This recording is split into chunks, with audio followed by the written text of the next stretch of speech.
Hey everybody, welcome back to the basement. Welcome back to Chris's Trains and Things. Today we're checking out the other set of previous Norfolk Southern Office Car Special F units. These are the F9s in the Reading and Northern paint scheme, and they are awesome. So we've looked at the Aberdeen and Western set that I have, and you've probably seen that online as well.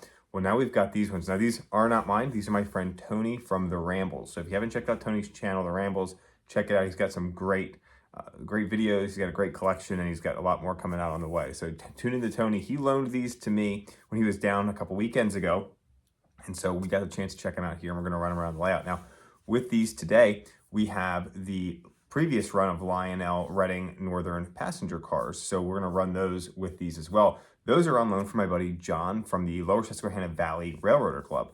So if you're ever in the Columbia, York, Lancaster area, be sure to check out that club. They are at the Columbia Historical Society. They have awesome trains running all the time. There's a few videos on my channel from that club, from their layout there. So be sure to check those out as well, and stop by if you're ever in the area. So these are a really, really neat set. And I have talked a little bit about the history on the previous F units from some work that I've done with Classic Toy Trains.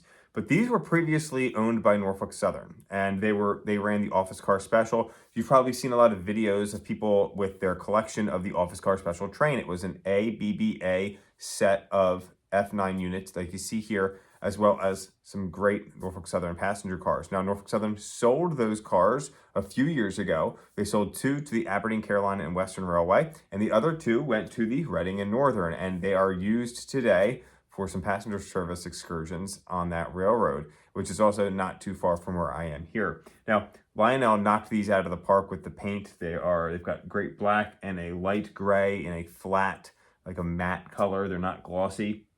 The lettering's crisp, the lines are crisp. They really did a really nice job on these. Now, this is one powered unit and then a super base B unit, just like the Aberdeen, Carolina, and Western F units. It's the exact same setup. So the detailing's pretty much the same except for the paint. The exhaust on the top of these is silver, unlike the Aberdeen, Carolina, and Western version. But for the most part, everything else is the same. So let's dive in and get a little bit of a closer look at these, and then we are going to just run them around the layout. And I think it'll be really neat to pair them back up with their brother and sister, the other AB set from the Aberdeen, Carolina, Western set, and it'd be like the gang's back together, if you will. So let's take a close look at these, and then we will run them around the layout. So we'll start right up front on these. They have, again, some really nice paint on these. We've got the headlight here. Down below, we've got the Reading and Northern diamond with the road of anthracite there on the front. The Reading and Northern was a big coal, or the Reading was a big coal line, especially anthracite coal in the area. So that's why they've got that on the front there. Now, these are not kinematic pilots. They are attached to the truck. But on here, we've got a coupler cup bar. We've got some MU hosing as well. We've got some separately applied handrails here on the front. The nice thing about these units are we do have the ditch lights that are illuminated, and then they will alternate if you blow the horn. If we come down to the side of the nose here, you'll see some more separately applied grab irons here coming up to the top. We've also got one above the windshield. Windshield and side windows have clear plastic inserts, and then we've got windshield wipers on the top. We have a hand-painted crew figure there on the inside. Not much else. There's not much other detailing on the inside of the cab of these units. Coming down level here, you'll see we've got some great crisp lines that come across. These doors do open up. They are spring-loaded. A really nice see-through grate. We've got some porthole windows here that have some clear plastic inserts also. Again, crisp lettering and rivet detailing along the side. Up at the very top, you'll see some more detailing there with the hatches. We've got a horn piece, if I can get it to focus correctly. There we go. You can see the horn, some of the other detailing along the roof line. We've got a smoke unit on this as well. Brings smoke out of both stacks. And then the really detailed back rear area here. Now this is where we've got these 2 really unique exhaust ports there and another fan.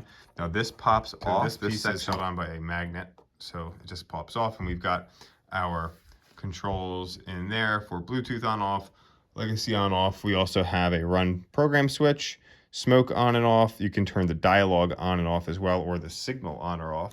Because of the way that these pair together, you've got those different types of controls. Now we also have this piece here on the B unit also opens up, which would show the controls for the B unit. I have this setting on a straight section of track here, so you can get a good idea of the distance between the A unit and the B unit. They did close the coupling on these a little bit, so this is nice. That's my finger there, and it just fits with hitting the top of both of those. So really nice close coupling on these. Again, we've got a rear door here that opens up. Same on the B unit. We've got some other sand ports here, some detailing down along the fuel tanks there. We've got some more detailing and separately painted. Looking at the rear of the B unit, we do have some lights here that will illuminate if the engine and pair is running in reverse. So that's nice as well. There is an electrocoupler on the back of the B unit, so you can throw that from your switch. Now here are the Reading Blue Mountain and Northern passenger cars from Lionel. These are from a few years ago. Now, I do not have the diaphragms in because these are not mine. In fact, I don't think these have ever been run. I opened the one box myself, but they've got figures on the interior. These are 2-axle trucks, so smaller passenger cars, but really nice details on these. Again, the doors open up there, and we've got some separately applied details. So this is going to be fun to run around with 4 of these heavyweight coaches. Dispatcher, ready to roll. Can I pull? Over. Please hold. Getting your route line now. Out. My fuel's full. Out.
All right, what an awesome set from Lionel. These are really, really neat. Now, last I checked, about 2 weeks ago, there was one of these left at Train World. I don't know if there's any left out there. Again, just like the Aberdeen, Carolina, and Western ones, those ones were just hot sellers. These are the same. If you're in the Pennsylvania area, they're very, very popular here because it's a local railroad. And the engines themselves, the prototypes, have such a huge history and a huge following from the fans of the original or the last OCS train from Norfolk Southern. So if you can find these, great. If you can't, you know, maybe they'll turn up on the secondhand market. I'm fortunate that I got to borrow these from my buddy Tony. Thanks again, Tony, for these. They're really awesome. Check out the Rambles YouTube page. But for now, that's going to be all for today. Thanks for tuning in for this episode, this video from Chris's Trains and Things. Hey, if you're looking for these on the secondhand market, check out trains.com, trains with a Z. Use code CTAT at checkout. Save yourself a couple bucks. Thanks, guys. Take care.